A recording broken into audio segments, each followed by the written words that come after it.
In Winter Haven, Florida, a Christian student at Polk State College claims a professor gave her a failing grade because she wouldn't criticize her faith. Humanities professor Lance L.J. Russum allegedly assigned students to write papers forcing them to deny the existence of God and agree that Christianity oppresses women. When the student wrote papers contesting the professor's point of view, she was given a failing grade on those assignments.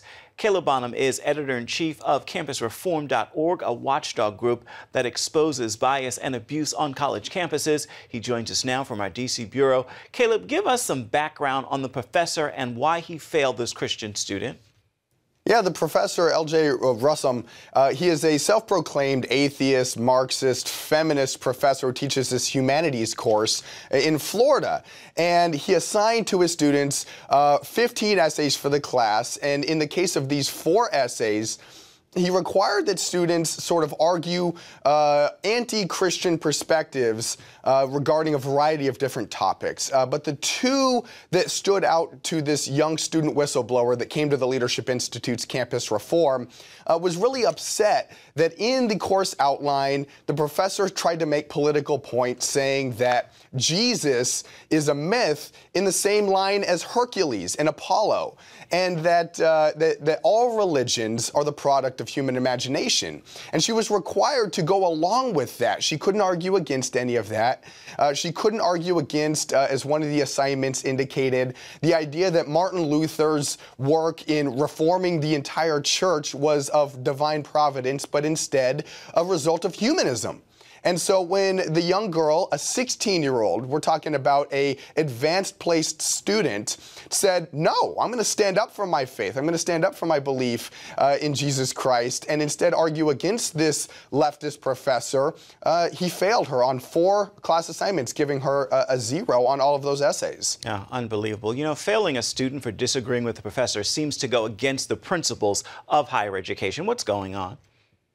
Well, that's the issue that we're talking about here. We're talking about anti-Christian, I think, open and critical thought that's going on campus. You know, academia is supposed to be a place where you open up dialogue, where you allow for critical thinking. And in fact, this course curriculum indicated just that. He said that we want students to take alternative perspectives. We don't want students to have to feel like they agree with the professor, and that the professor is going to act as a devil's advocate, challenging the students to learn more. But when the student in fact did stand up to the professor, it has later come out she was on a 3-hour phone call with him, arguing a lot of these positions. So it's not as if she didn't work hard. It's not as if she didn't indicate that she cared deeply about the assignment.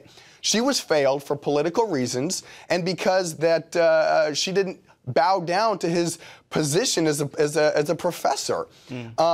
We need to work on campuses, as we are doing at Campus Reform, to open dialogue and allow for free thought. How has the school responded to this student's complaint? Well, what the school has done is they've claimed that they've had a series of, I think, 4 people review the content, review the students' submissions, and they said that they actually found no bias, that they found nothing wrong with the professor's assignments. And that is an important thing, because the professor is truly granted academic freedom. It's okay. If the professor wants to challenge students in a manner that they may not be used to, for instance, come out and say, I want you to challenge your belief in Christ, that's perfectly fine. The problem is that if somebody stands up and he may not want to acknowledge religion in Martin Luther or divine providence in Martin Luther, or he may want to bash Christianity, but he needs to allow for a student that wants to support Christianity on campus.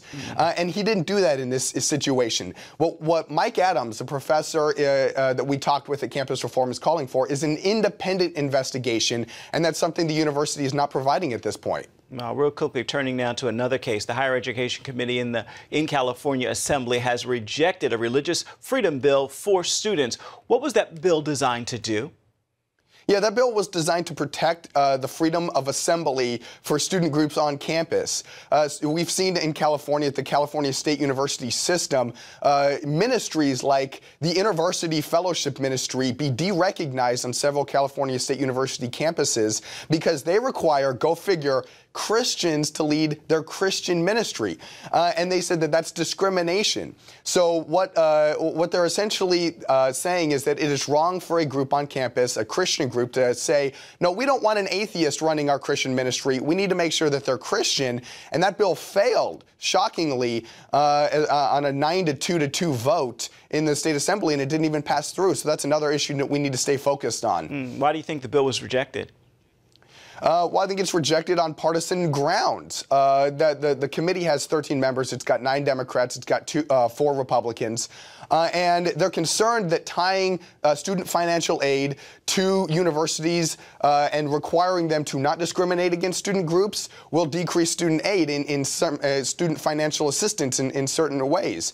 And I think it ultimately gets to a very deep issue of the inability to actually have true and meaningful discussions on these issues at hand.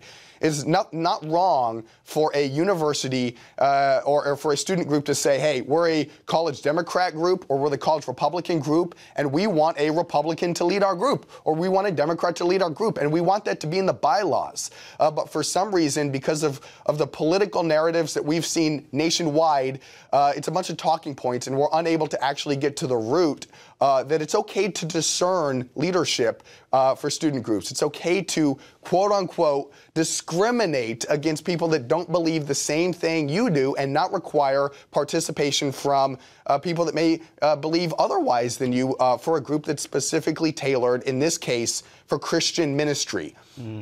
There seems to be a trend of Christian student groups facing discrimination across the country. Why is there such a strong move against people of faith on college campuses? I think a lot of it is fear. I think a lot of it is political posturing in many ways. Like I said, it's a fear to get to the bottom of the issue. You know, we saw at Ohio State University a quiz question in a psychology test pop up that gave an example of 2 people, one an atheist, one a Christian. And the question was, who had the higher IQ? And that's all the information that was given. And the answer, according to the university, was the atheist. The atheist naturally has a higher IQ than the Christian. And I think what they're definitely doing there is it is a disrespect. It is a fear of approaching these issues with any sort of discussion or dialogue. And instead, it is resorted to belittling, because that's what we've seen a lot of political debate become, a fear of getting into the issues. And instead, it's all about political posturing. It's all about political correctness on campus. And it's really starting to affect First Amendment rights of students. Indeed. Caleb Bonham, thank you so much for joining us. Keep up the work, shining a light on this. Thanks for having me.